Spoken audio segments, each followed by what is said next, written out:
전 세계가 주목하던 태국과 캄보디아의 국경 전쟁. 승부는 너무나 싱겁게 끝났습니다. 중국의 최신 무기로 무장한 캄보디아군, 그리고 그들을 지켜보던 일본의 냉정한 분석. 태국 공군의 낡은 전투기로는 절대 저 방공망을 뚫을 수 없다. 이것이 당시 군사 전문가들의 공통된 예측이었습니다. 하지만 바로 그 순간, 산맥을 넘어 180도 회전하며 적의 뒤통수를 정확히 타격한 이 무기의 등장에 전장은 순식간에 침묵에 빠졌습니다. 중국산 레이더도 일본의 데이터도 모두 휴지 조각으로 만들어버린 한국의 결정적 한방. 도대체 그날 국경에서는 무슨 일이 있었던 걸까요? 일본 정보관이 본국에 타전한 긴급 보고서, 그 내용을 지금 공개합니다. 방콕, 짜오프라야 강이 내려다 보이는 페닌슐라 호텔 스위트룸. 저는 창가에 비친 제 넥타이 매듭을 고쳐매고 있었습니다. 에어컨의 서늘한 바람이 땀을 식혀주었지만 창밖의 방콕 시내는 벌써부터 뜨거운 열기에 휩싸여 있더군요. 멀리서 희미하게 들려오는 사이렌 소리. 그것은 단순한 교통체증 때문이 아니었습니다. 국경에서 들려온 포성, 바로 그 전쟁의 전조였으니까요. 안녕하십니까? 저는 일본 내각정보조사실, 줄여서 나이초의 동남아 지부장 야마모토입니다.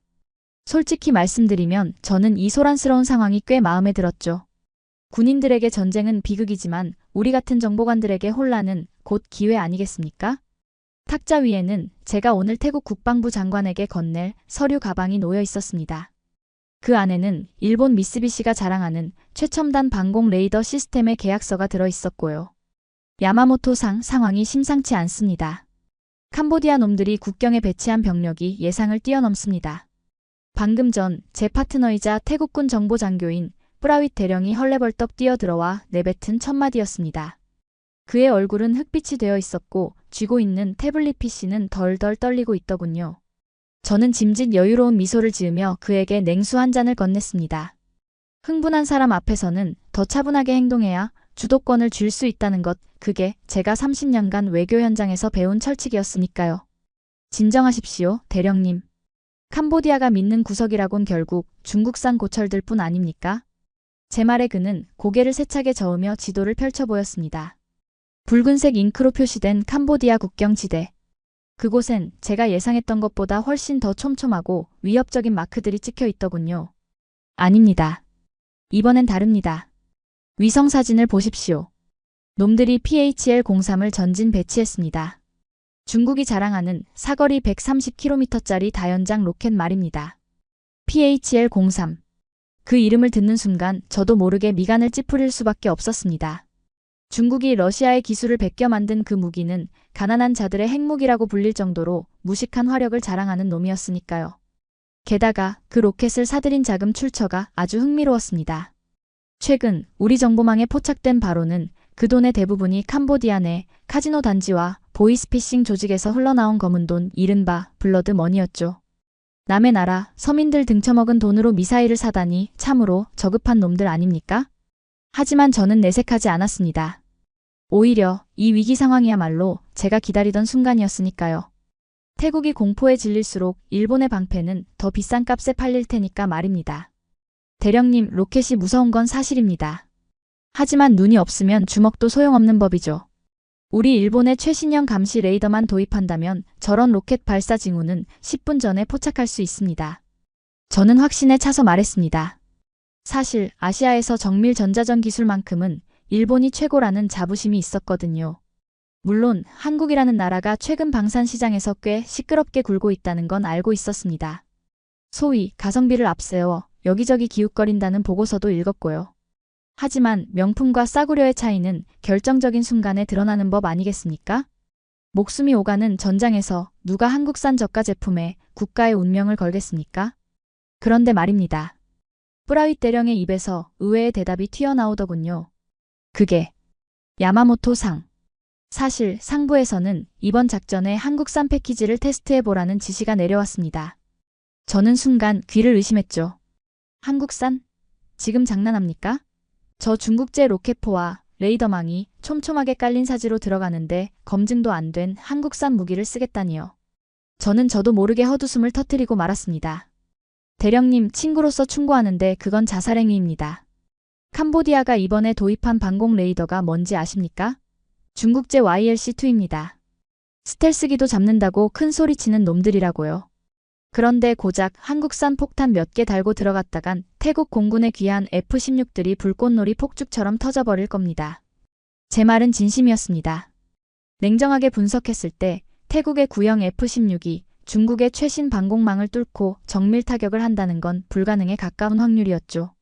하지만 뿌라윗 대령은 곤란한 표정으로 머리를 긁적일 뿐이었습니다. 그때였습니다. 갑자기 호텔방에 정적을 찢는 날카로운 전화벨 소리가 울려 퍼지더군요. 대령의 핸드폰이었습니다. 발신자는 작전 사령부. 전화를 받은 대령의 눈동자가 순식간에 확장되더니 이내 사색이 되어 소리쳤습니다. 터졌습니다. 국경 초소가. 놈들이 포격을 시작했습니다. 시계를 보니 새벽 3시 15분. 가장 어둡고 취약한 시간 캄보디아가 선제 공격을 감행한 겁니다. 창밖을 내다보니 방콕 시내의 가로등 불빛들이 왠지 모르게 불안하게 흔들리는 것처럼 보였죠. 저는 들고 있던 와인잔을 천천히 내려놓았습니다. 올 것이 왔구나. 대령님 즉시 복귀하십시오. 그리고 명심하십시오. 태국이 이번 공격을 막아내지 못하고 피해가 커진다면 그때는 우리 일본의 제안서를 다시 검토하셔야 할 겁니다. 아마 가격은 오늘보다 2배는 뛰겠지만 말입니다. 저는 짐짓 안타까운 표정을 지으며 그를 배웅했습니다. 하지만 문이 닫히자마자 저는 소파에 깊숙이 몸을 파묻으며 회심의 미소를 지었습니다. 시나리오는 완벽했습니다. 태국은 한국산 무기를 들고 객기를 부리다 참패할 것이고 콧대 높던 중국산 무기의 위력에 겁을 먹게 될 겁니다. 그러면 결국 무릎 꿇고 일본에게 매달리게 되어 있었죠.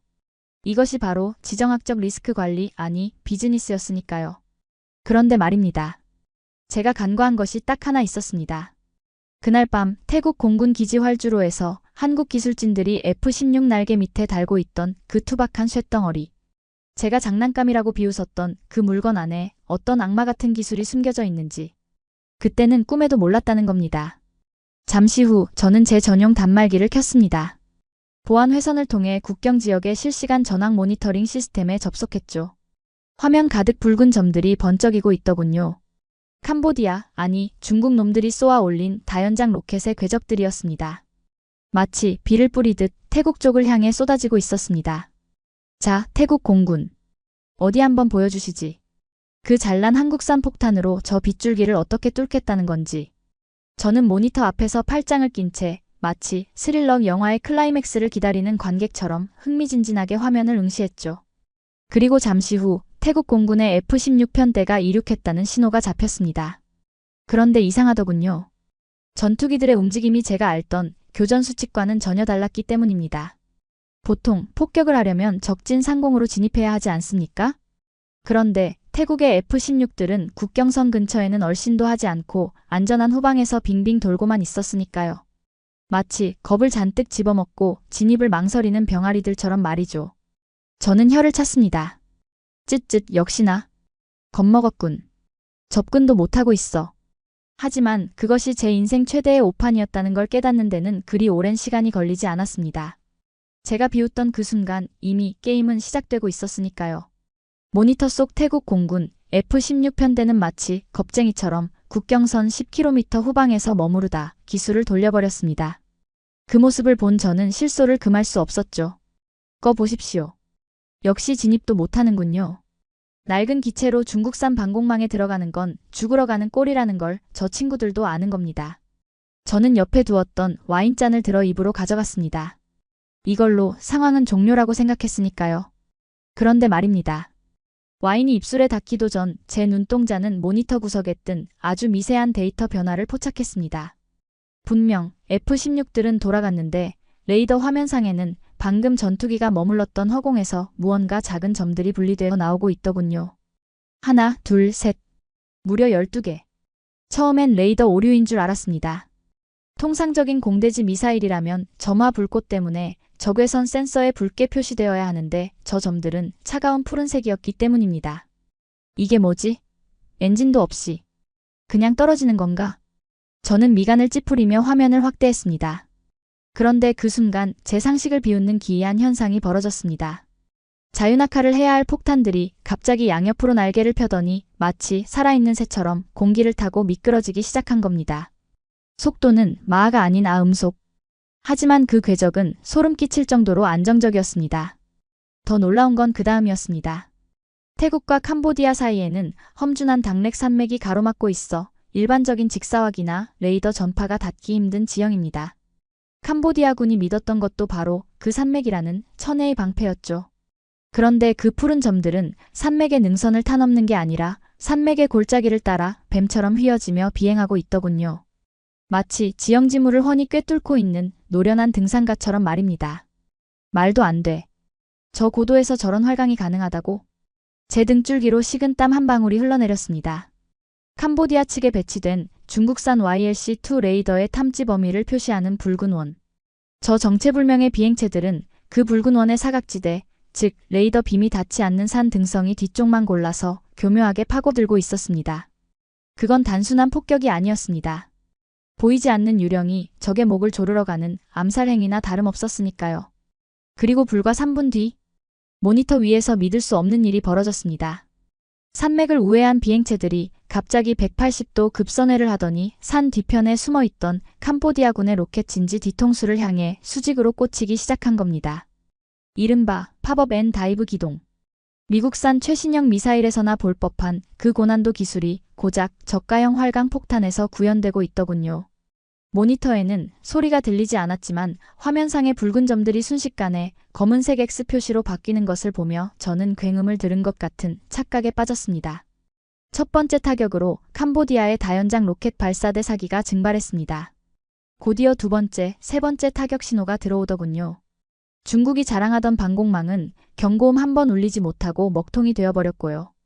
이건 데이터 오류야. 조작된 영상이라고. 저도 모르게 소리치며 자리에서 벌떡 일어났습니다. 손에 들고 있던 와인잔이 바닥에 떨어져 산산조각이 났지만 붉은 와인이 카펫을 적시는 것 따위는 눈에 들어오지도 않았습니다. 제 머릿속은 온통 어떻게? 라는 질문으로 꽉 차 있었으니까요. 중국의 레이더 기술이 아무리 거품이 있다 해도 이렇게까지 무력하게 뚫릴 수는 없는 노릇이었습니다. 게다가 태국군은 GPS 재밍이 심한 지역이라 정밀 유도가 불가능하다고 제가 몇 번이나 보고서에 썼던 곳이었습니다. 저는 떨리는 손으로 보안 전화를 집어들었습니다. 도쿄 본부 기술 분석팀에 다나카 박사에게 직통을 걸었죠. 신호음이 몇 번 가기도 전에 잠에 취한 그의 목소리가 들려왔습니다.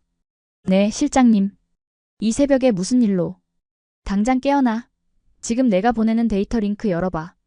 태국 국경이다. 지금 저 비행체 궤적 분석 가능한가? 수화기 너머로 타닥거리는 키보드 소리가 들리더군요. 초조함에 입술이 바짝바짝 말랐습니다.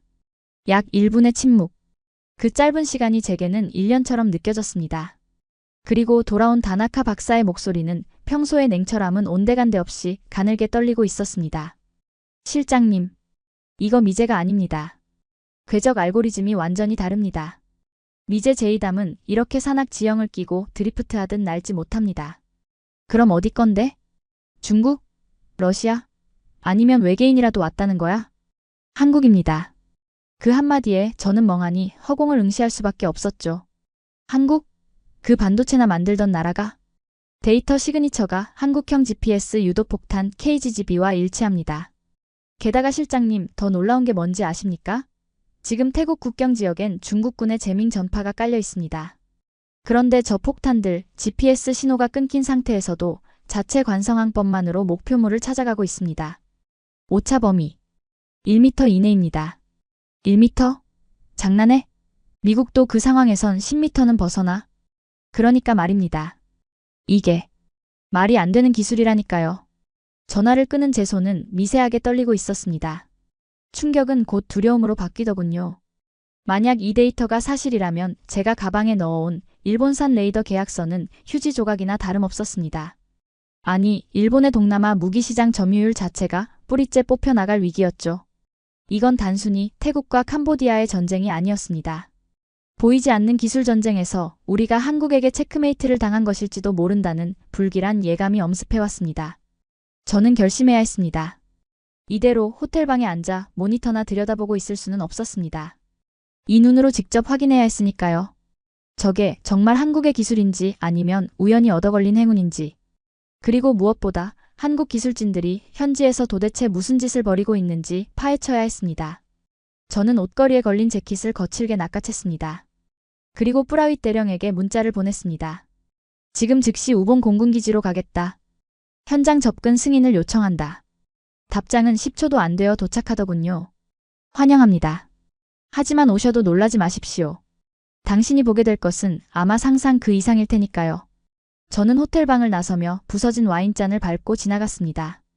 구두 밑창에서 으지직거리는 유리 파편 소리가 마치 제 무너진 자존심처럼 비명을 지르는 것 같았습니다. 하지만 저는 멈출 수 없었습니다. 진실은 언제나 불편하지만 외면하는 순간 패배자가 된다는 것을 저는 누구보다 잘 알고 있었으니까요. 엘리베이터 버튼을 누르는 제 손가락 끝엔 이제껏 느껴본 적 없는 서늘한 긴장감이 감돌고 있었습니다.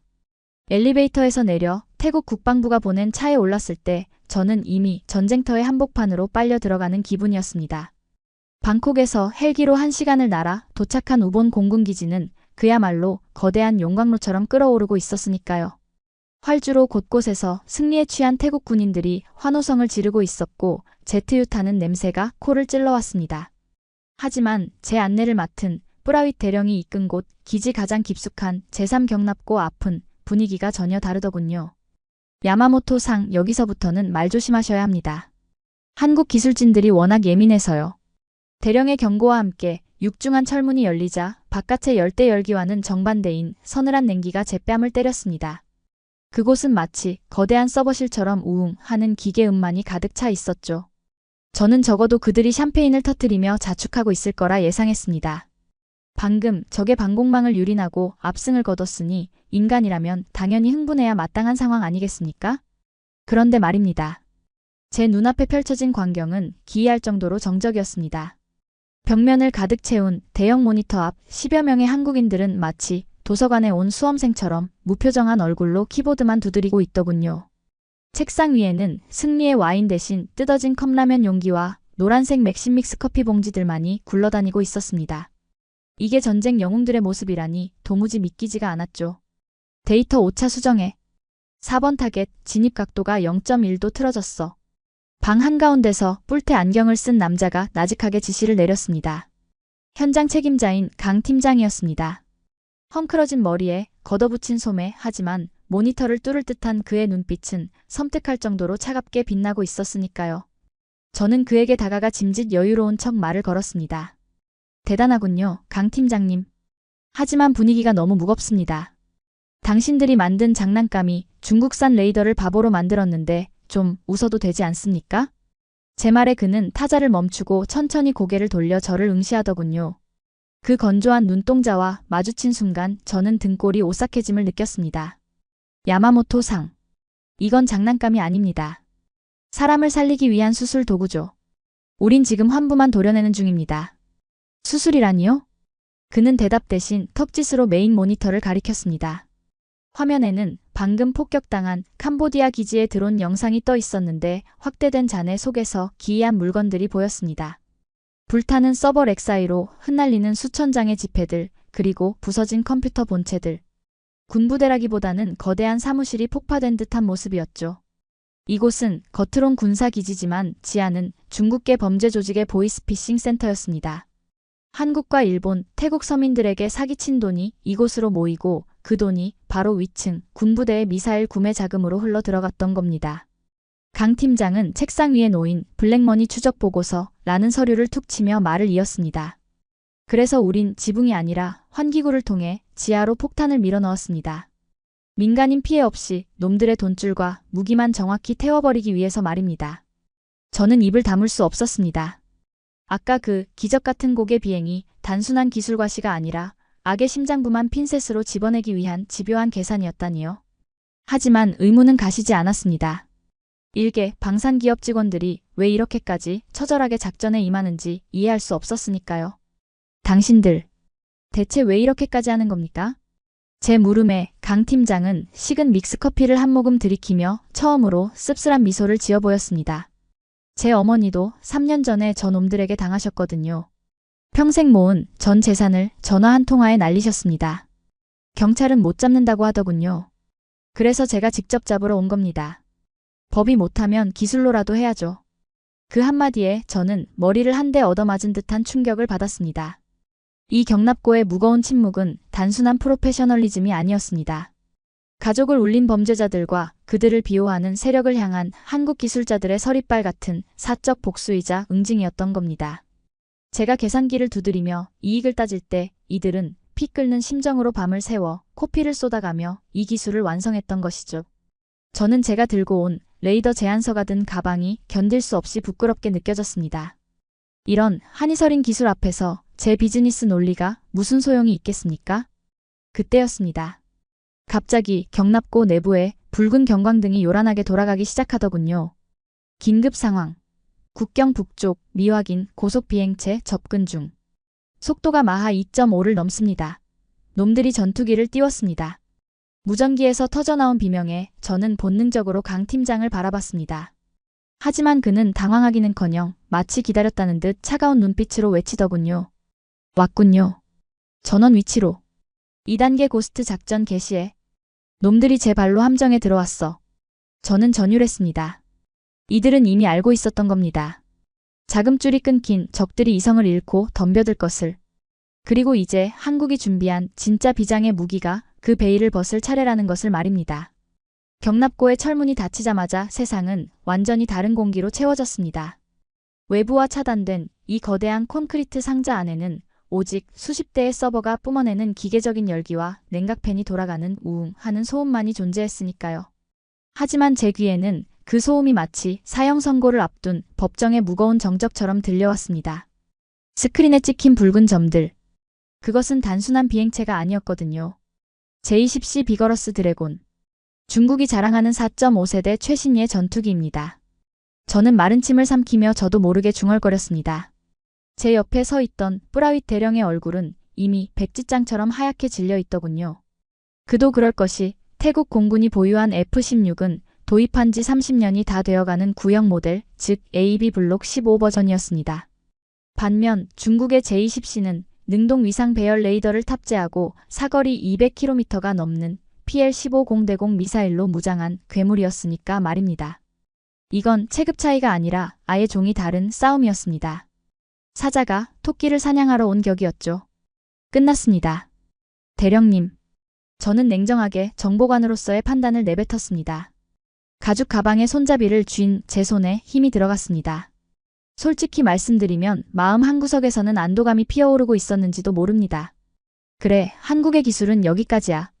지상 공격은 요행으로 성공했다 쳐도 공중전은 역사가 없는 나라가 건드릴 영역이 아니지. 이제 곧 태국 전투기들이 추풍 낙엽처럼 격추될 것이고 그때가 되면 제가 나설 차례였습니다. 일본의 외교력으로 확전을 막아주겠다는 명분, 그것이 제 마지막 카드였으니까요. 그런데 말입니다. 방 한가운데 서 있던 강 팀장의 반응은 제 예상 범주를 완전히 벗어나 있었습니다. 그는 공포에 질리기는커녕 마치 오랫동안 풀리지 않던 수학 난제의 해답을 찾은 교수처럼 눈빛을 번뜩이고 있었기 때문입니다. 그는 헝클어진 머리를 대충 쓸어넘기며 마이크를 잡았습니다. 타겟 식별 완료. J-10C 사기 후방 지원기 2기. 예상대로 레이더 가동률 100%. 아주 시끄럽게 떠들면서 들어오네. 그의 목소리에는 일말의 떨림도 없더군요. 오히려 입가에는 비릿한 미소마저 감돌고 있었습니다.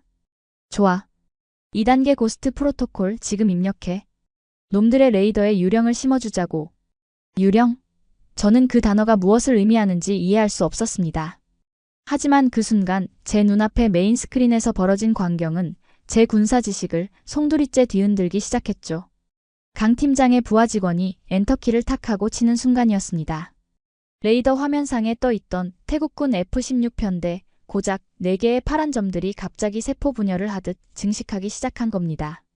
4개가 8개가 되고 16개가 되더니 순식간에 화면 전체를 뒤덮을 정도로 수십 개의 파란 점들이 폭발적으로 늘어났습니다. 이게 무슨? 저는 안경을 벗어 옷자락으로 거칠게 닦고 다시 썼습니다. 시스템 오류라고 생각했으니까요. 레이더라는 건 정직한 기계입니다. 전파를 쏘고 반사되어 돌아오는 물체만 보여주는 것이 원칙 아닙니까? 그런데 지금 화면 속 태국 공군은 마치 대규모 공습을 감행하는 미군 항모전단 수준의 숫자로 불어나 있었습니다. 무려 52개의 타겟 식별 신호.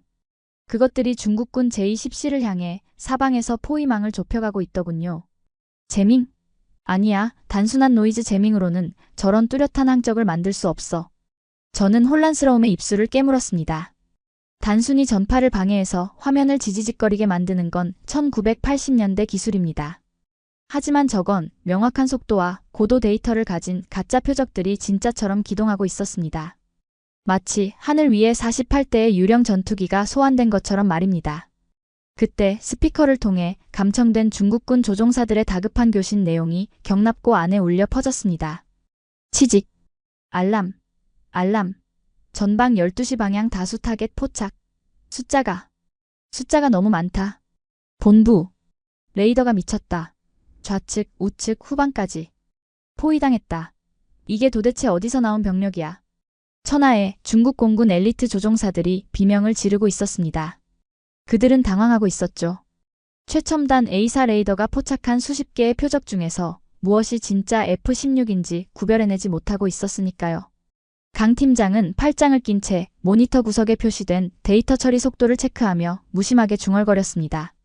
역시 중국산 레이더는 필터링이 약해. 들어오는 신호를 전부 다 먹어치우니 체할 수밖에. 저는 그제야 깨달았습니다. 이것은 폭탄이 아니었습니다. 아까 투하된 KGB 유도폭탄 중 일부는 터지지 않고 공중을 활강하며 전투기와 똑같은 레이더 반사 파형을 방출하는 기만체 역할을 하고 있었던 겁니다. 한국은 폭탄을 던진 게 아니라 허공에 환영 분신술을 쓴 셈이었죠. 말도 안 돼. 고작 저가형 폭탄 키트에 저런 전자전 기능을 넣었다고? 저는 부정하고 싶었습니다. 미국의 고가 장비인 몰드로나 가능한 기술입니다. 한 발에 수억 원이 넘는 그 기술을 한국은 고작 수천만 원짜리 폭탄 개조 키트에 구겨 넣었다는 겁니까? 이건 상업적으로도 기술적으로도 말이 안 되는 가성비의 반란이었습니다. 하지만 충격은 거기서 끝나지 않았습니다. 패닉에 빠진 중국군 조종사들이 결국 치명적인 실수를 저질렀으니까요. 에라 모르겠다. 전탄 발사. 눈에 보이는 건 다 격추해. 중국 편 대장이 이성을 잃고 발사 버튼을 눌렀습니다. 화면상에서 붉은색 궤적, 즉 PL-15 미사일들이 불을 뿜으며 날아갔습니다. 한 발당 가격이 무려 200만 달러, 약 26억 원에 달하는 최고급 미사일들이었죠. 4발, 8발. 중국군은 공포에 질려 자신들이 가진 가장 비싼 창을 허공에 난사했습니다. 하지만 그 비싼 미사일들이 타격한 것은 태국 조종사들의 목숨이 아니었습니다. 그저 바람을 타고 둥둥 떠다니던 한국산 깡통 폭탄들이었으니까요. 화면 속에서 파란 점 몇 개가 사라졌지만 진짜 F-16들은 유유히 그 폭발의 연기를 뚫고 중국 전투기의 사각지대로 파고들고 있더군요. 저는 머릿속으로 빠르게 계산기를 두드려 보았습니다. 중국이 방금 허공에 날린 미사일 값만 약 200억 원. 반면 한국이 미끼로 던진 기만체 폭탄 값은 기껏해야 몇억 원 수준. 이건 전투가 아니라 경제적인 학살이었습니다. 저는 저도 모르게 쥐고 있던 볼펜을 뚝 하고 부러뜨리고 말았습니다. 부러진 플라스틱 조각이 바닥에 떨어지는 소리가 제 무너진 자존심처럼 날카롭게 들리더군요. 이건 사기야. 전쟁을 이렇게 하는 법이 어디 있어. 제 입에서 억울함 섞인 신음이 터져 나왔습니다. 정정당당하게 성능 대 성능으로 붙어야지 이런 식으로 상대를 농락하다니요. 하지만 강 팀장은 제 말을 들었는지 못 들었는지 차갑게 다음 명령을 내리더군요. 미끼 다 물었다. 놈들 무장창 비었어. 역공 시작해. 링크 K 활성화. 링크 K. 그 단어를 듣는 순간 저는 심장이 덜컥 내려앉는 기분이었습니다. 한국형 전술 데이터 링크. 그게 왜 여기서 나옵니까? 태국 공군기에는 그런 최신 시스템을 깔 수 있는 하드웨어가 없을 텐데요. 하지만 화면 속 F-16들의 움직임이 변했습니다. 방금 전까지 개별적으로 도망다니던 4대의 전투기가 갑자기 하나의 생명체처럼 완벽한 대형을 갖추더니 동시에 급선회를 시작한 겁니다. 마치 텔레파시라도 통하는 것처럼 1번기가 보는 레이더 정보를 4번기가 공유하고 2번기가 라고난 타겟을 3번기가 타격할 수 있는 네트워크 전투가 시작된 것이죠. 설마 낡은 F-16의 미션 컴퓨터를 뜯어고친 겁니까? 제가 떨리는 목소리로 묻자 강 팀장은 모니터에서 눈을 떼지 않은 채 건조하게 대답했습니다. 뜯어고친 게 아닙니다. 그냥 덧붙인 겁니다. 우리가 만든 외장형 포드에 데이터 처리 장치를 넣었거든요. 오래된 차에 최신 내비게이션을 달아준 셈이죠. 오래된 차에 최신 내비게이션. 그 쉬운 비유가 제 가슴을 후벼 팠습니다. 일본은 태국에게 너희 전투기는 낡았으니 새 전투기를 사라고 영업했습니다. 하지만 한국은 너희 전투기는 아직 쓸만하다. 뇌만 바꿔주면 된다며 접근했던 겁니다. 고객의 지갑 사정까지 고려한 지독하리만치 실용적인 한국식 솔루션. 그 차이가 지금 하늘 위에서 승패를 가르고 있었습니다. 삐. 적기라곤. 회피기동. 이번엔 중국군 조종사들의 비명이 더 처절해졌습니다. 미사일을 다 써버린 그들은 이제 이빨 빠진 호랑이 신세였으니까요. 태국 F-16들이 그들의 꼬리를 물고 사격 통제 레이더를 조준하자 천하의 중국 공군도 별 수 없었나 봅니다. 그들은 급하게 기술을 돌려 국경 너머로 도주하기 시작했죠. 애프터버너를 켜고 도망치는 중국 최신의 전투기들의 꽁무니가 그렇게 초라해 보일 수가 없더군요. 와, 경납고 밖에서 함성이 터져나왔습니다. 무전을 듣고 있던 태국 군인들이 모자를 집어 던지며 환호하고 있었죠. 그 소리는 벽을 뚫고 들어와 제 고막을 때렸지만 경납고 안의 한국인들은 여전히 미동도 없었습니다. 강 팀장은 그저 안경을 벗어 옷자락으로 슥슥 닦더니 덤덤하게 한마디를 남길 뿐이었습니다. 데이터 백업 완료. 철수 준비해. 컵라면 남은 거 챙기고. 그 건조한 한마디가 저에게는 어떤 승전보보다 더 무섭게 들렸습니다. 이들에게 승리는 기뻐할 일이 아니라 그저 예정된 결과값을 확인하는 절차에 불과했다는 뜻이니까요. 저는 다리에 힘이 풀려 주저앉을 뻔한 것을 간신히 근처의 서버 렉을 붙잡고 버텼습니다. 손바닥에 닿은 차가운 금속의 감촉. 하지만 제 등줄기에는 식은땀이 비 오듯 흐르고 있더군요. 인정할 수 없어. 이건 우연이야. 그래, 중국 놈들이 방심한 거라고. 저는 속으로 끊임없이 되뇌었습니다. 제 평생의 신념.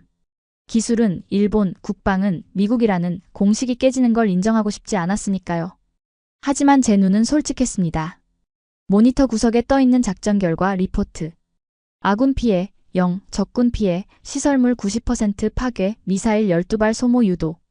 그 압도적인 숫자가 제가 애써 외면하려던 진실을 제 망막에 불로 지지듯 새겨넣고 있었습니다. 그때 뿌라윗 대령이 제 어깨를 감싸며 흥분된 목소리로 말하더군요. 보셨습니까? 야마모토 상. 이게 바로 우리가 원했던 겁니다. 일본이 1조 원을 불렀던 그 방어 시스템. 한국은 단돈 500억 원에 해결해줬다고요? 500억 대 1조. 그 잔인한 숫자의 격차. 저는 아무 말도 할 수 없었습니다. 입안이 바짝 말라 혀가 입천장에 달라붙는 것 같았으니까요. 제가 가져온 최고급 가죽 가방이 마치 넝마 조각처럼 초라하게 느껴졌습니다. 그 안에는 일본 기업들의 탐욕스러운 견적서가 들어있었지만 한국인들의 책상 위에는 뜯어진 컵라면과 피 끓는 복수심 그리고 완벽한 기술만이 놓여 있었기 때문입니다. 하지만 이 패배감보다 더 두려운 것은 따로 있었습니다. 강 팀장이 철수 준비를 하며 흘리듯 던진 말 때문이었습니다. 이제 시작이야. 놈들이 국경을 넘었으니 3단계 블랙박스 까야지. 진짜 증거는 거기 있으니까. 진짜 증거. 도대체 이 사람들은 어디까지 내다보고 있는 걸까요? 단순히 전투에서 이기는 게 아니라 무언가 더 거대한 판을 짜고 있다는 불길한 예감이 제 목덜미를 스치고 지나갔습니다. 저는 떨리는 손으로 넥타이를 느슨하게 풀었습니다. 숨이 막혀왔기 때문입니다. 오늘 밤 저는 정보관으로서의 자존심뿐만 아니라 제 조국 일본의 미래가 어두워지는 것을 목격하고 있는지도 모른다는 공포. 그것이 저를 가장 견딜 수 없게 만들었습니다. 느슨해진 넥타이 사이로 가쁜 숨을 몰아쉬는 제 귓가에 강 팀장의 건조한 목소리가 다시 한번 파고들었습니다. 3단계 블랙박스 개방해. 진짜 싸움은 이제부터니까. 그의 말이 떨어지기가 무섭게 경납고 중앙에 위치한 메인 서버의 냉각팬 소리가 급격하게 커지더군요. 마치 거대한 짐승이 깊은 잠에서 깨어나 거친 숨을 내쉬는 것 같은 소음이었습니다. 저는 본능적으로 한 걸음 뒤로 물러섰죠. 도대체 저들이 말하는 블랙박스가 무엇이기에 승리의 여운을 즐길 새도 없이 저토록 긴장하는지 알 수 없었으니까요. 야마모토 상 이쪽으로 와서 이걸 좀 보시죠. 강 팀장이 저를 불렀습니다. 그의 손짓은 정중했지만 거부할 수 없는 압력이 실려 있더군요. 저는 홀린 듯 모니터 앞으로 다가갔습니다. 검은 화면 위로 암호화 해제 코드가 폭포수처럼 쏟아져 내리고 있었는데 잠시 후 화면 중앙에 복호화 완료라는 녹색 메시지가 뜨면서 믿을 수 없는 데이터들이 펼쳐지기 시작했습니다. 이건 뭡니까? 제가 떨리는 손가락으로 화면을 가리키며 묻자 강 팀장은 덤덤하게 대답하더군요. 아까 뿌렸던 기만체 폭탄들 단순히 적을 속이는 미끼 역할만 한 게 아닙니다. 그 안에는 고성능 스니퍼 센서가 내장되어 있었거든요. 스니퍼라면? 쉽게 말해 도청 장치입니다. 폭탄이 활강하는 동안 반경 50km 내의 모든 무선 통신, 레이더 주파수, 그리고 놈들이 주고받은 암호화된 데이터 패킷을 전부 빨아들였다는 뜻이죠. 저는 머리를 한 대 얻어맞은 듯 했습니다. 하늘에 뿌려진 수십 개의 폭탄들이 사실은 적진 한복판에 침투한 수십 명의 스파이였던 셈이었으니까요. 중국군이 미사일을 쏘고 당황해서 교신을 나누던 그 모든 순간이 실시간으로 한국의 서버에 저장되고 있었던 겁니다. 강 팀장이 키보드를 두드리자 오디오 파일 하나가 재생되었습니다. 취직. 여기는 드래곤 1. 본부 응답하라. 태국군 F-16의 기동이 이상하다. 데이터 링크가. 취직. 놈들이 우리 레이더의 사각을 알고 있다. 중국군 편대장의 다급한 목소리였습니다. 하지만 충격적인 건 그 다음이었죠. 그 무전에 응답하는 본부의 목소리. 그것은 크메르어가 아니었습니다. 너무나도 유창하고 권위적인 표준 중국어였으니까 말입니다. 당황하지 마라. 드래곤 1. 베이징에서 직접 통제한다. 위성 데이터를 전송할 테니 즉시 요격하라. 베이징. 저는 저도 모르게 그 단어를 입 밖으로 내뱉고 말았습니다. 이건 단순한 군사 지원이 아니었거든요. 중국 본토의 지휘부가 이 국경 분쟁에 직접 개입하여 작전을 통제하고 있다는 빼도 박도 못할 스모킹 건이었습니다. 국제법상 명백한 내정 간섭이자 침략 행위로 간주될 수 있는 결정적 증거였죠. 하지만 강 팀장이 보여주고 싶었던 것은 고작 중국군의 개입 사실 따위가 아니었던 모양입니다. 그는 파일을 닫고 더 깊은 폴더를 열었습니다. 폴더명은 프로젝트 블러드 드래곤 파이낸셜 로그, 즉 피해 용 자금 내역서였습니다. 아까 폭격으로 파괴된 캄보디아 군부대 지하 서버실에서 추출해낸 타다 남은 데이터의 복원본이더군요. 야마모토 상 일본어 잘하시죠? 이 문서를 한번 소리내어 읽어주시면 감사하겠습니다. 제가 해석한 게 맞는지 확인하고 싶어서요. 강 팀장이 띄운 문서는 엑셀 파일 형식이었습니다. 수많은 숫자와 계좌번호가 나열된 가운데 비고란에 적힌 일본어 메모들이 눈에 들어왔습니다. 저는 마른 침을 삼키고 마치 사형 선고문을 읽는 심정으로 그 문장들을 낭독하기 시작했죠. 2025년 10월 12일. 입금처 도쿄 신주쿠 지부. 금액 5억엔 약 45억 원. 비고 노인 대상 보이스피싱 수익금 정산 완료. 제 목소리가 가늘게 떨려왔습니다. 그 다음 줄도 마찬가지였고요. 2025년 11월 1일. 출금처 캄보디아 제사군구. 송금 대상 중국 북방공업. 비고 PHL-03 로켓포 2차 도입 대금 긴급 송금. 활자를 읽어내려가는 제 눈을 의심했습니다. 일본의 힘없는 노인들을 속여 뺏은 돈이 캄보디아의 군벌 계좌를 거쳐 중국의 무기회사로 들어갔다는 명백한 증거. 그리고 그 무기가 오늘 밤 태국을 공격하는 데 쓰였다는 인과관계가 이 파일 하나로 완벽하게 증명되고 있었으니까요. 이럴 수가. 우리 일본의 돈이 저 로켓의 연료가 되었다고? 저는 망치로 뒤통수를 맞은 듯 멍해졌습니다. 제가 정보관이랍시고 거드름을 피우며 돌아다닐 때 한국은 이 추악한 돈의 흐름을 끝까지 추적하여 기어코 찾아낸 겁니다. 강 팀장이 차갑게 덧붙이더군요. 보시다시피 이건 전쟁이 아닙니다. 거대한 돈 세탁 과정이죠. 중국은 무기를 팔아먹고 캄보디아 군벌은 뒷돈을 챙기고 그 돈은 한국과 일본의 서민들 주머니에서 나온 겁니다. 우리는 오늘 그 빨대를 끊어버린 거고요. 그의 말에는 서리빨 같은 분노가 서려 있었습니다. 저는 부끄러움에 고개를 들 수가 없더군요. 가성비니 국익이니 떠들던 제 자신이 한없이 초라하게 느껴졌기 때문입니다. 한국인들은 단순히 기술을 판 게 아니라 정의를 집행하고 있었던 것이나 다름없었으니까요. 그런데 말입니다. 이 경이로운 진실에 압도되어 있던 그 순간 제 재킷 안주머니에서 진동이 울리기 시작하더군요. 위성 전화였습니다. 발신 번호는 00181. 일본 국가안전보장회의 직통 라인이었죠. 이 새벽에 NSC에서 전화가 올 리가 없는데 불길한 예감이 스치고 지나갔습니다. 저는 떨리는 손으로 통화 버튼을 눌렀습니다. 야마모토입니다. 야마모토 지부장. 지금 당장 그 기지에서 나와. 수화기 너머로 들려오는 목소리는 제 직속 상관인 사토 국장이었습니다. 평소 냉철하던 그가 지금은 비명을 지르듯 소리치고 있더군요. 중국 대사관에서 공식 항의가 들어왔어. 자네가 태국군 기지에서 한국 기술진과 접촉하고 있다는 걸 놈들이 알고 있네. 이건 외교 문제로 번질 수 있어. 국장님, 그게 무슨 말씀입니까? 저는 지금 엄청난 증거를. 닥치고 당장 나와. 중국 측에서 그 기지가 곧 위험해질 거라고 경고했네. 자네 목숨을 보장 못한단 말이야. 위험해진다?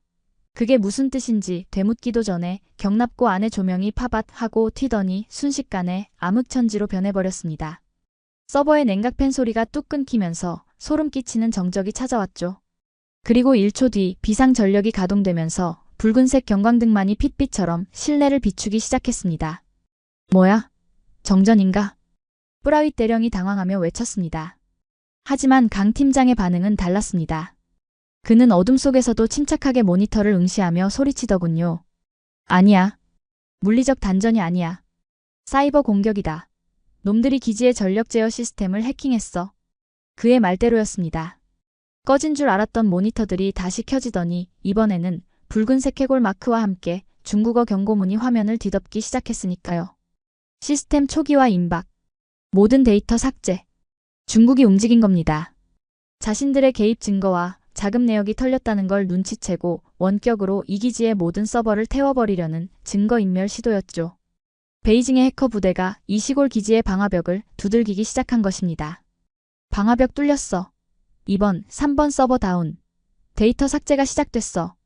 한국인 엔지니어들이 다급하게 비명을 질렀습니다. 키보드 두드리는 소리가 기관총 쏘사처럼 경납고를 울렸지만 화면 속 붉은 게이지는 멈추지 않고 차오르고 있더군요. 강 팀장의 이마에서도 굵은 땀방울이 흘러내렸습니다. 이대로라면 우리가 목격한 그 모든 진실이 0과 1의 전자 신호 속으로 영원히 사라질 판이었습니다. 사토 국장의 고함 소리가 여전히 수화기 너머에서 들려오더군요. 야마모토, 듣고 있나? 지금 당장 거기서 빠져나와. 중국 놈들이 기지 좌표를 찍었어. 사이버 공격 다음은 물리적 타격일 수도 있네. 물리적 타격. 그 단어가 제 뇌리를 스치는 순간 등골이 오싹해졌습니다. 중국이 이 증거를 없애기 위해 특수부대를 보내거나 심지어 미사일을 날릴 수도 있다는 뜻이었으니까요. 저는 선택의 기로에 섰습니다.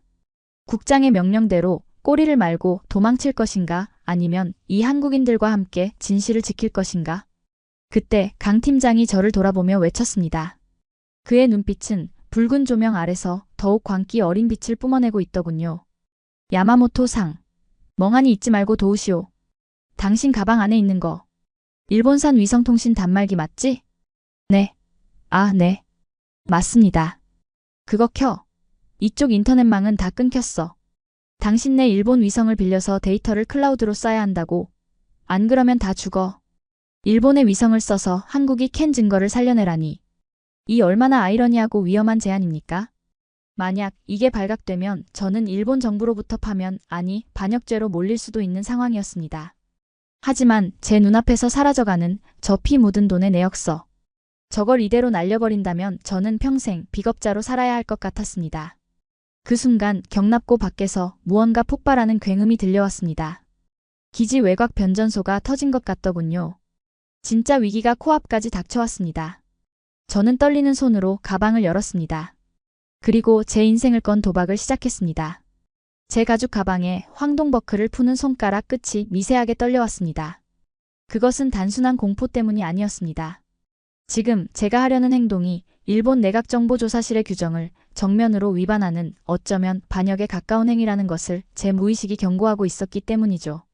하지만 제 눈앞에서 붉게 타오르는 경고창 그리고 그 너머로 사라져가는 진실의 조각들을 외면할 수 없었습니다.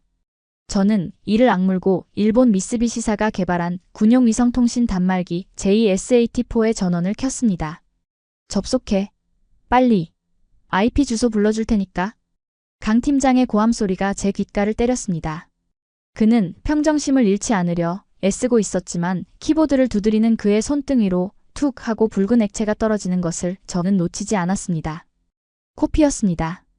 극도의 스트레스와 과로로 인해 모세혈관이 터져버린 것이죠. 하지만 그는 흐르는 피를 닦을 생각조차 하지 않고 오직 모니터 속의 데이터 복구 게이지에만 시선을 고정하고 있더군요.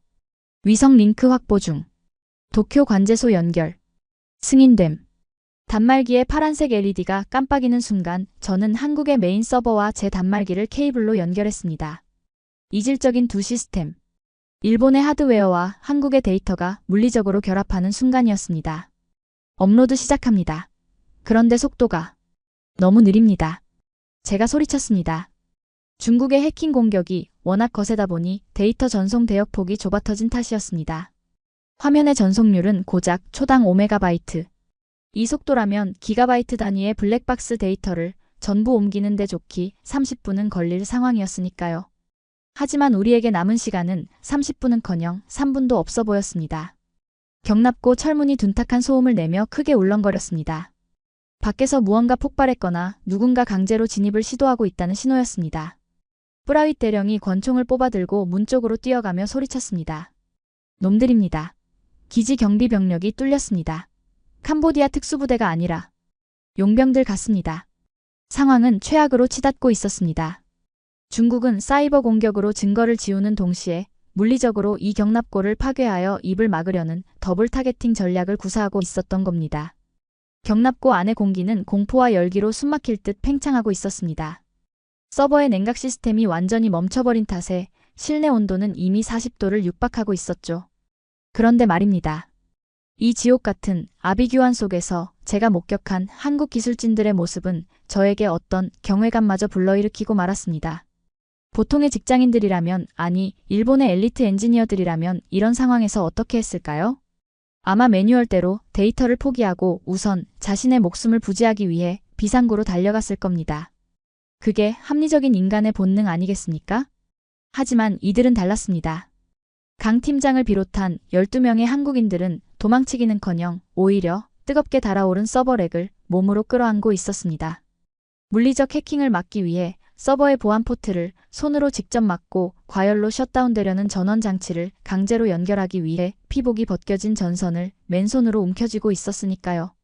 이번 서버 살려내. 죽어도 끊지 마. 이거 놓치면 우리 다 죽는 거야. 한 엔지니어의 비명 같은 외침. 저는 그제야 보았습니다. 그의 손가락 끝이 전선의 열기 때문에 붉게 익어가고 있다는 것을요. 하지만 그는 고통에 신음하면서도 절대 그 선을 놓지 않더군요. 그 모습은 마치 전쟁터에서 전우를 구하려는 병사의 그것과 다를 바가 없었습니다. 도대체 무엇이 이들을 이렇게까지 독하게 만드는 걸까요? 단순히 회사의 이익? 아니면 애국심? 아니요, 그런 거창한 단어로는 설명이 되지 않는 더 원초적이고 끈적한 무언가가 있었습니다.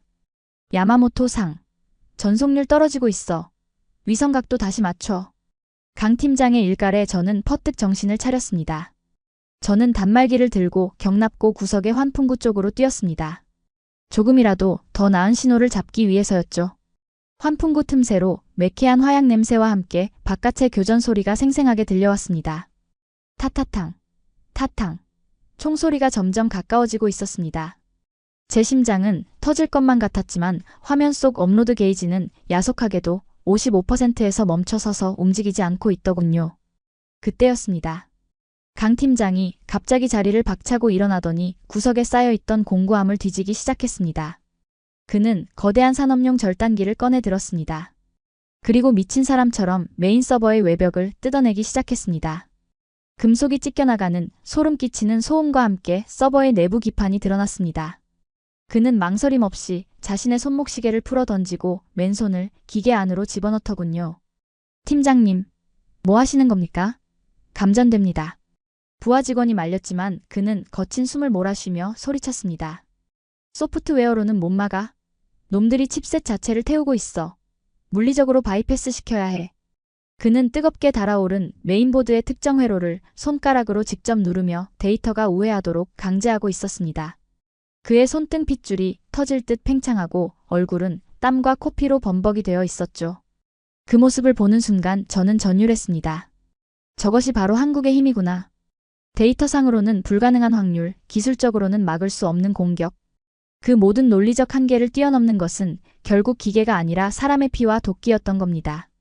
일본이 매뉴얼을 따질 때 한국은 맨손으로 불길을 잡고 있었던 것이죠.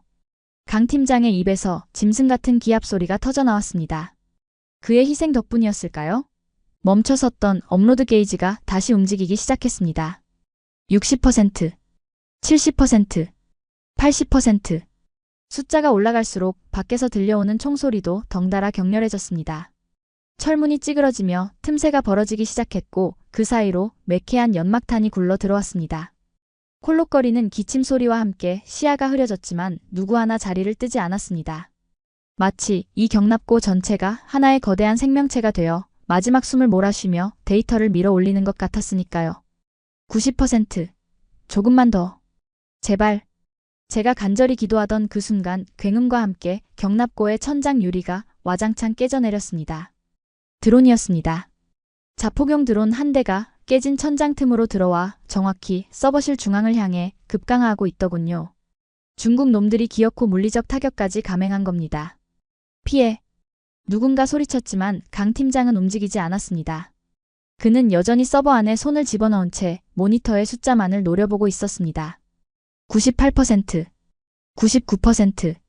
드론이 머리 위 5m까지 내려왔을 때 화면에 기적 같은 메시지가 떴습니다. 전송 완료. 그제야 강 팀장은 손을 빼며 몸을 날렸습니다. 쾅! 폭발음과 함께 서버실 중앙이 화염에 휩싸였습니다. 충격파로 인해 저는 구석으로 튕겨나갔고 귀에서는 삐 하는 이명소리만 들려왔습니다. 희뿌연 연기 속에서 저는 간신히 고개를 들었습니다. 불타는 서버 잔해 그리고 그 옆에 쓰러져 있는 강 팀장.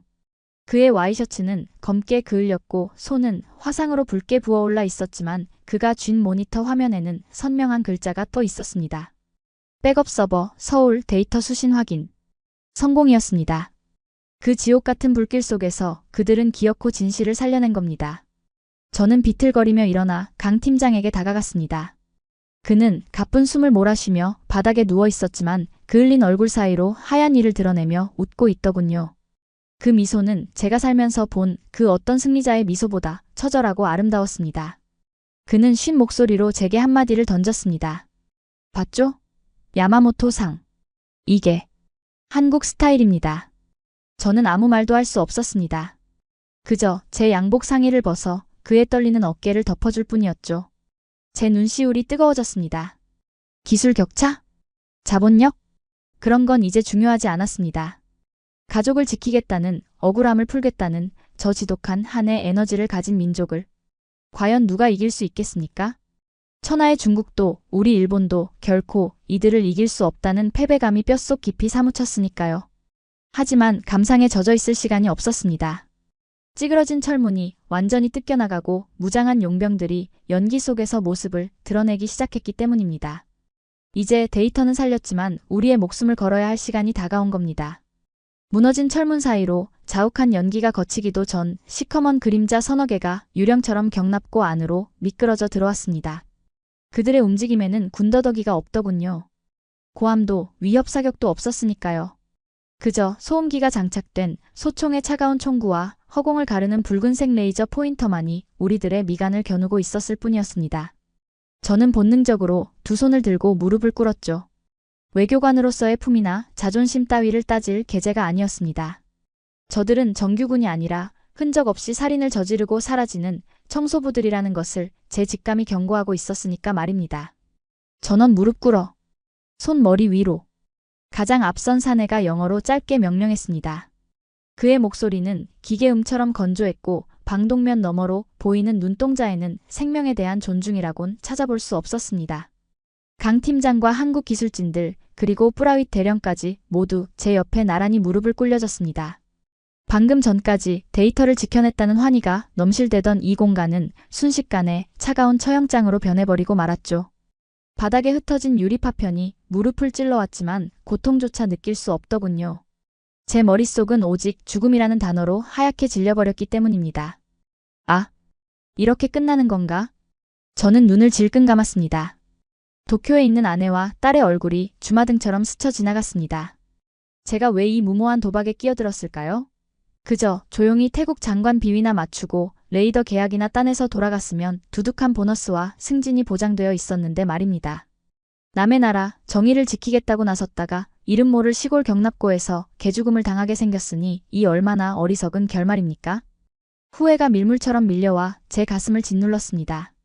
데이터. 어디로 보냈지? 리더로 보이는 자가 강 팀장의 머리채를 잡아채며 물었습니다. 강 팀장은 화상을 입은 손으로 바닥을 짚은 채 거친 숨을 몰아쉬고 있었죠. 그의 안경은 이미 벗겨져 나갔고 이마에서는 붉은 피가 흘러내려 눈을 덮고 있었습니다. 하지만 그는 대답 대신 입안에 고인 피를 사내의 군화 위에 퇴 하고 뱉어버리더군요. 둔탁한 타격음과 함께 강 팀장의 고개가 뒤로 젖혀졌습니다. 개머리판으로 얼굴을 가격당한 겁니다. 비명조차 지르지 못하고 쓰러진 그의 입가에서 붉은 거품이 일었습니다. 옆에 있던 젊은 엔지니어가 울먹이며 달려들려 했지만 다른 용병이 그의 뒷덜미를 밟아 제압해버렸습니다. 시간 없다. 죽여서라도 찾아내. 사내의 무전기에서 중국어 지시가 들려왔습니다. 그 소리를 듣는 순간 제 심장은 바닥 없는 나락으로 떨어지는 것만 같았죠. 저들은 협상을 하러 온 게 아니었습니다. 데이터가 이미 전송된 걸 확인했고 이제 그 사실을 아는 목격자들을 지우러 온 것이었으니까요. 우리는 증거였고 증거는 인멸되어야 마땅했습니다. 그것이 저들이 일하는 방식이었죠. 저는 덜덜 떨리는 손으로 품 안의 외교관 여권을 만지작거렸습니다. 이걸 꺼내면 살 수 있을까요? 나는 일본 외교관이다. 나를 죽이면 국제 문제가 된다. 이런 뻔한 대사를 읊으면 저들이 물러날까요? 아니요, 오히려 확인 사살을 당할 게 뻔했습니다. 이곳은 CCTV도 꺼졌고 목격자도 없는 밀실이었으니까요. 저들은 우리를 죽이고 나서 태국 반군의 테러였다고 뒤집어 씌우면 그만이었습니다. 일본 정부도 시끄러워지는 걸 원치 않아 적당히 덮으려들 테고요.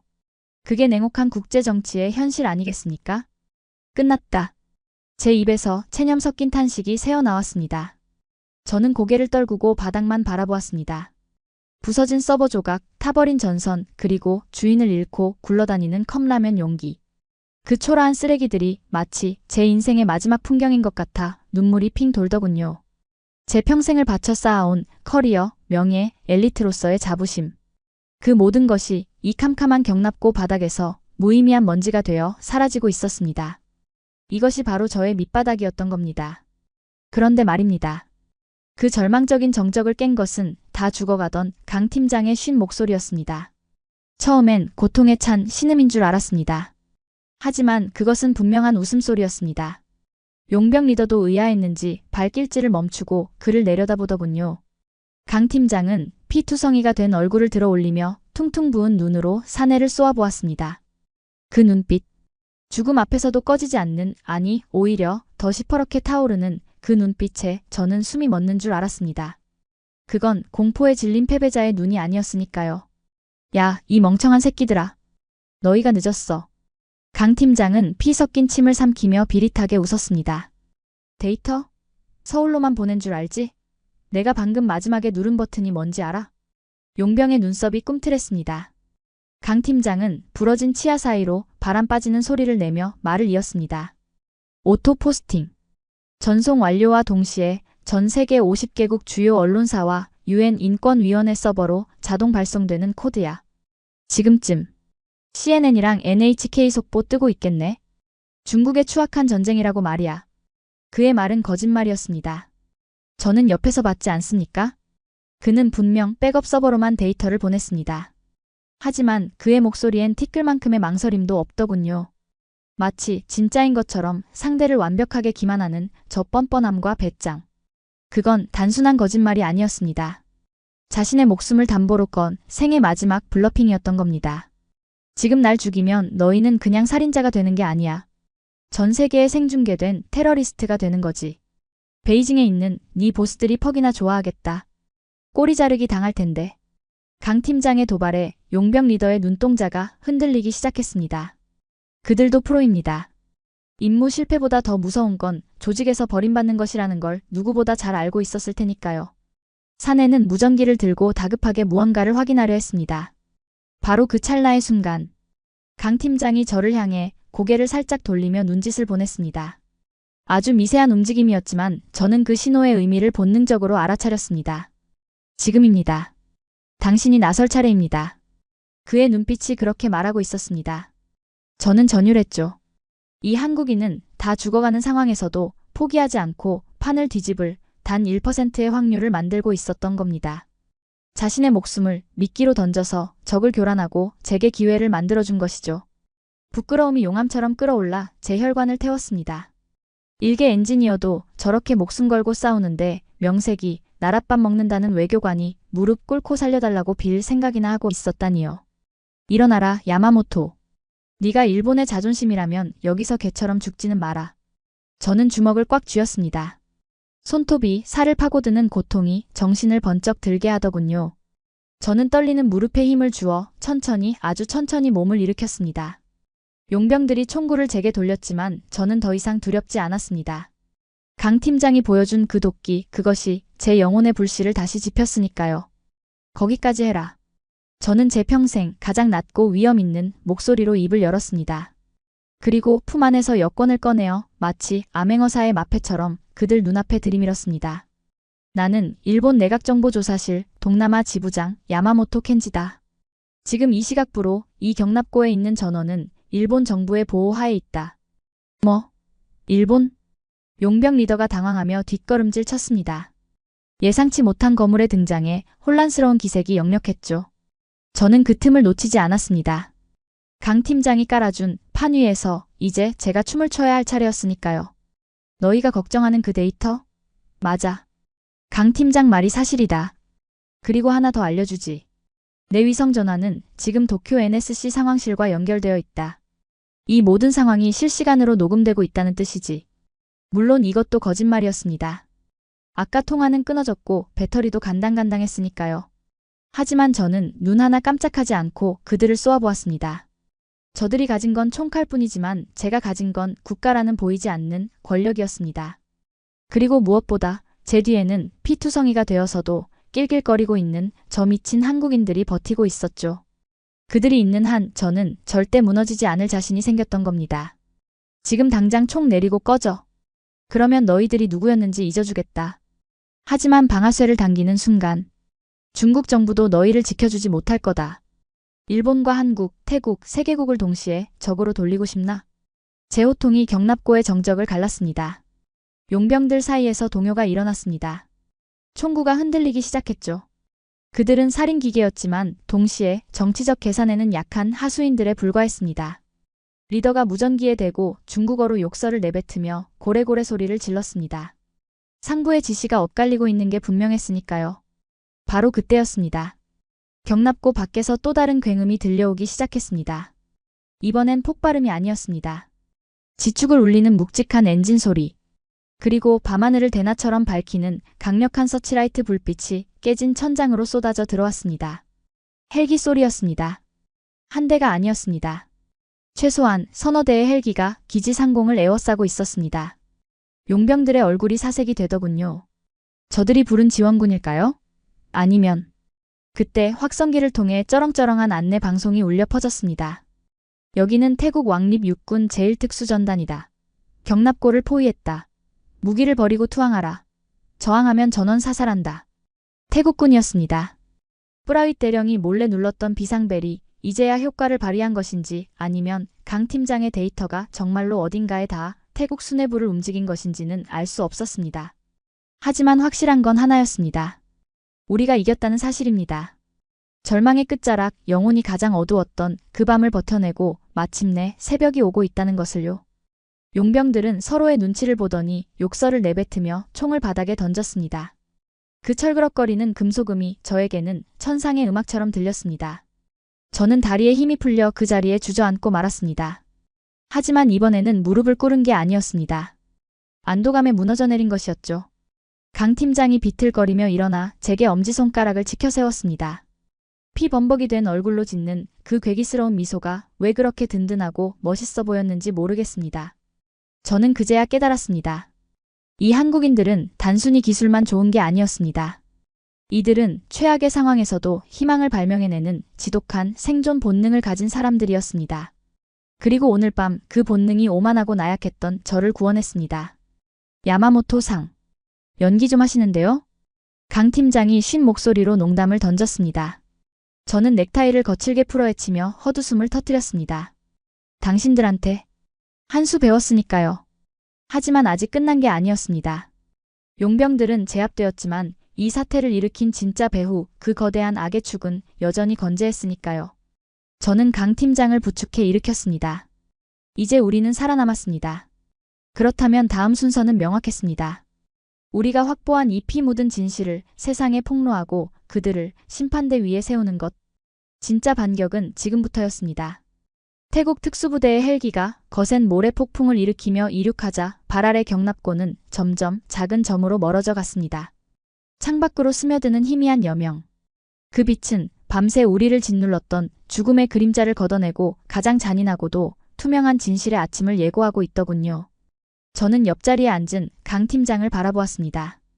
그의 손은 화상으로 붉게 부어올라 급하게 붕대로 감겨 있었지만 그 손에 들린 SSD만큼은 마치 성물처럼 단단히 쥐어져 있었습니다.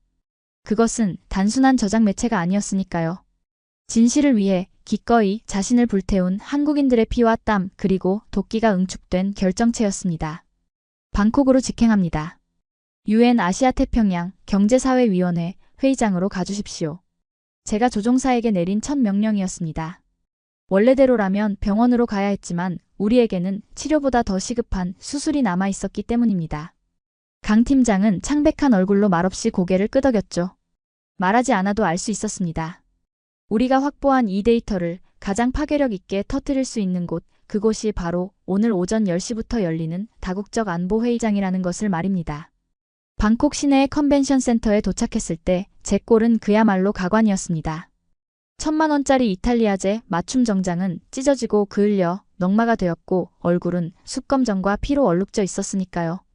로비에 있던 보안 요원들이 기겁하며 저를 제지하려 했지만 제가 목에 걸고 있던 VIP 외교관 패스를 보자마자 경악하며 길을 열어주더군요.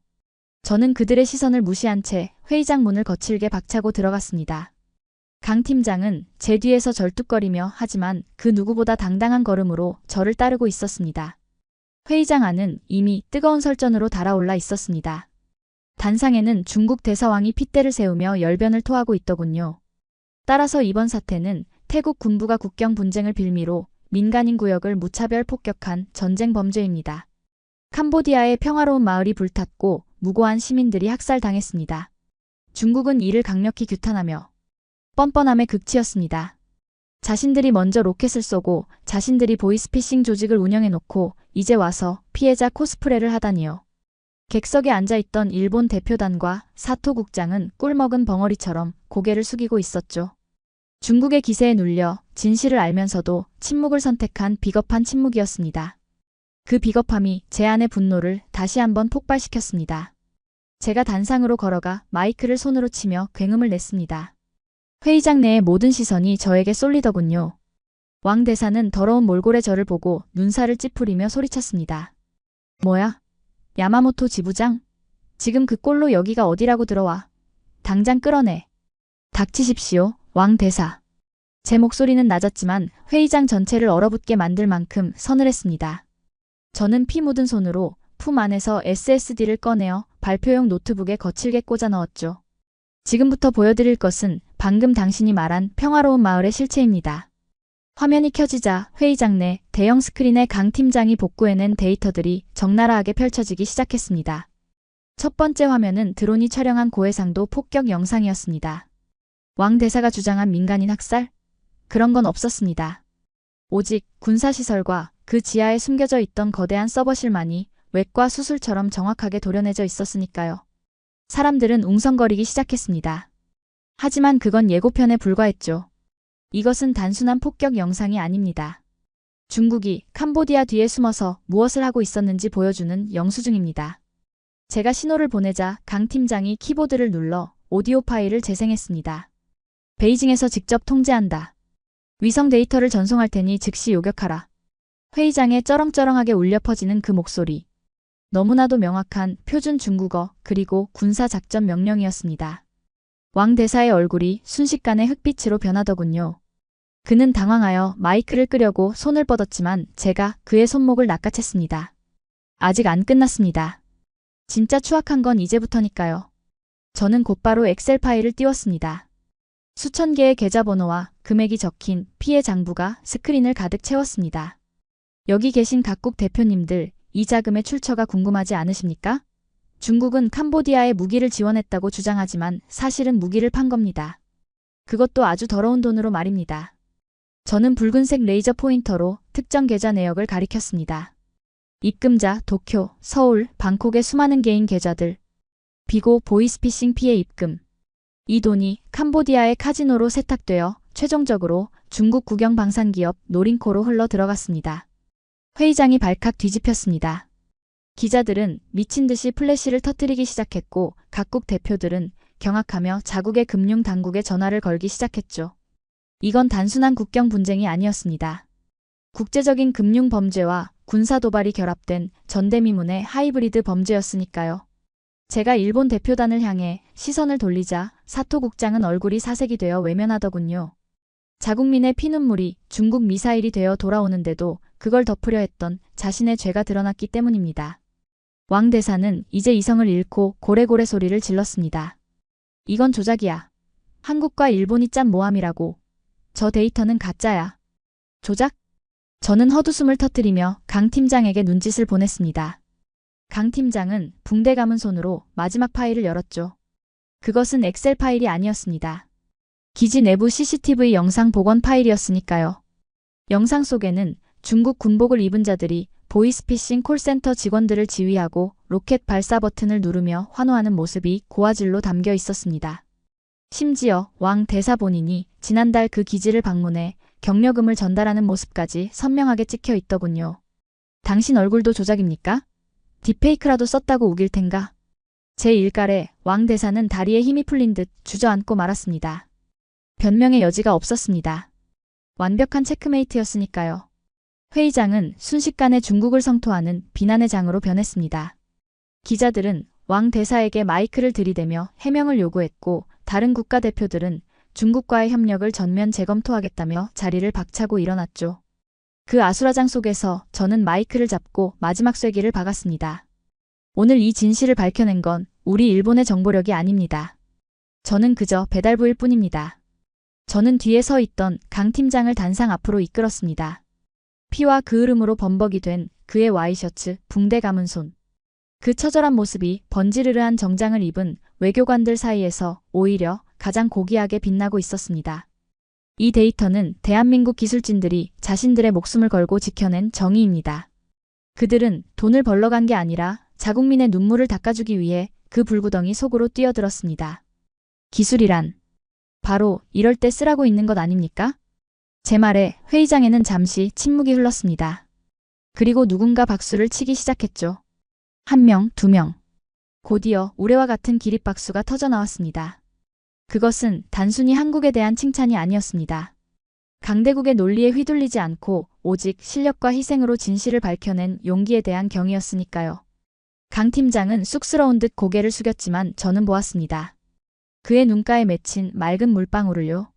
그것은 어머니의 원한을 갚았다는 안도감이자 지옥 같았던 밤을 버텨낸 인간 승리의 증거였습니다. 저는 사토 국장을 노려보았습니다. 그는 저와 눈이 마주치자 황급히 회의장을 빠져나가더군요. 그의 뒷모습이 그렇게 초라해 보일 수가 없었습니다. 이제 일본으로 돌아가면 저는 징계를 받을지도 모릅니다. 하지만 상관없었습니다. 오늘 저는 외교관으로서의 출세는 잃었을지 몰라도 인간으로서의 영혼은 되찾았기 때문입니다. 회의가 끝나고 소란스러운 인파 속에서 강 팀장이 저에게 손을 내밀었습니다. 고생하셨습니다. 야마모토 상. 당신 아니었으면 우린 다 죽었을 겁니다. 저는 그의 붕대 감은 손을 조심스럽게 맞잡았습니다. 거칠고 투박한 손. 하지만 그 안에 담긴 온기는 그 어떤 최고급 실크보다 따뜻하더군요. 천만에요. 당신들이 보여준 그 매운맛. 평생 잊지 못할 겁니다. 솔직히 말해서 조금 무서웠습니다. 한국인이라는 사람들. 제 농담에 그가 피식 웃었습니다.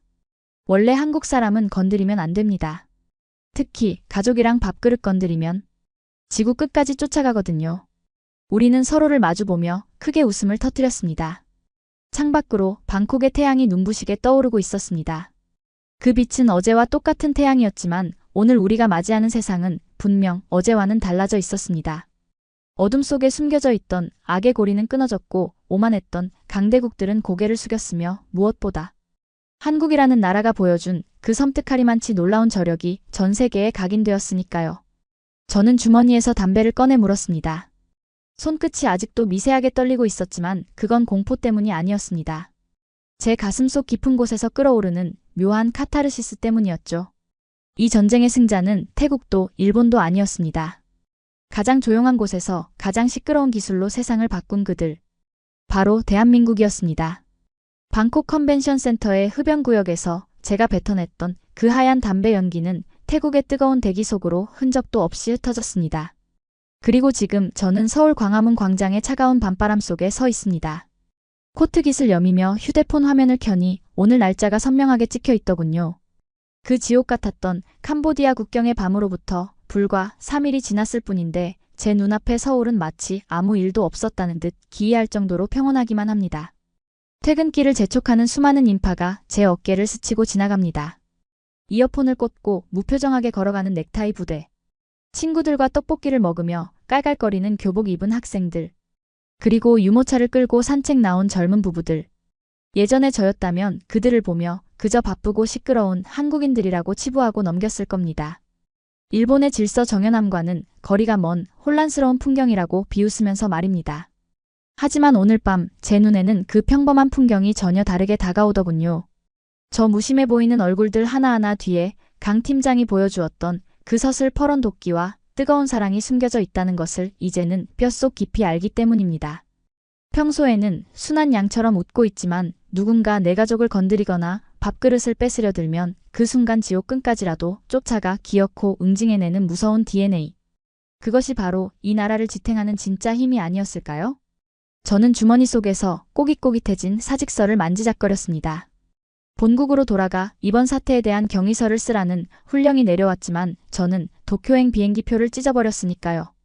계산기만 두드리며 유불리를 따지는 일본의 관료 사회로 돌아가기에 제 심장은 이미 너무 뜨거워져 버린 탓입니다. 대신 저는 이곳 서울에 조금 더 머물기로 했습니다. 우리가 잃어버린 것, 아니 애초에 갖지 못했던 그 야성의 정체가 무엇인지 이 도시의 공기를 마시며 바닥부터 다시 배워볼 생각입니다. 고개를 들어 세종대로 사거리를 바라보았습니다. 화려한 전광판에서는 캄보디아 국경 분쟁이 평화협정으로 마무리되었다는 뉴스가 흘러나오고 있더군요. 화면 속 앵커는 국제사회의 압박으로 중국이 물러섰다고 건조하게 보도하고 있었습니다. 그 이면에 한국 엔지니어들이 맨손으로 서버를 잡고 버텼던 그 피비린내 나는 밤이 있었다는 사실은 아마 영원히 역사책에 기록되지 않겠지요. 하지만 그러면 어떻습니까? 진정한 영웅은 무대 위에서 스포트라이트를 받는 배우가 아니라 무대 뒤에서 조명을 비추며 묵묵히 제 몫을 다하는 스태프 같은 존재들인 것을요. 강 팀장은 지금쯤 병원에서 붕대를 감은 채 어머니가 깎아주는 사과를 먹고 있을지도 모르겠습니다. 아니면 또 다른 범죄 자금이 흐르는 곳을 찾아 컵라면을 먹으며 밤을 새우고 있을지도 모르죠. 확실한 건 그가 멈추지 않을 거라는 사실입니다. 그리고 그와 같은 수만 명의 강 팀장들이 지금 이 순간에도 이 도시의 불빛 아래서 눈을 부릅뜨고 있다는 사실입니다. 찬 바람이 불어와 제 뺨을 때립니다. 저 멀리 남산타워의 붉은 조명이 마치 도시 전체를 감시하는 거대한 눈동자처럼 빛나고 있습니다. 그 불빛이 저에게 그리고 호시탐탐 이 땅을 노리는 주변 강대국들에게 이렇게 경고하는 것 같더군요. 우리는 잠들지 않는다. 그러니 함부로 건드리지 마라. 저는 그 거대한 눈동자를 향해 조용히 고개를 숙여 경의를 표했습니다. 패배한 정보관으로서의 굴복이 아니었습니다. 진정한 힘을 가진 이웃에 대한 인간으로서의 존경을 담은 인사였습니다. 이제 저는 호텔로 돌아가 짐을 풀어야겠습니다. 내일은 강 팀장이 말했던 그 매운맛이 도대체 무엇인지 빨간 떡볶이부터 한번 도전해볼까 합니다. 물론 쿨피스는 필수라고 하더군요. 오늘 제가 준비한 태국, 캄보디아 국경 전쟁에 숨겨진 내막 어떠셨습니까?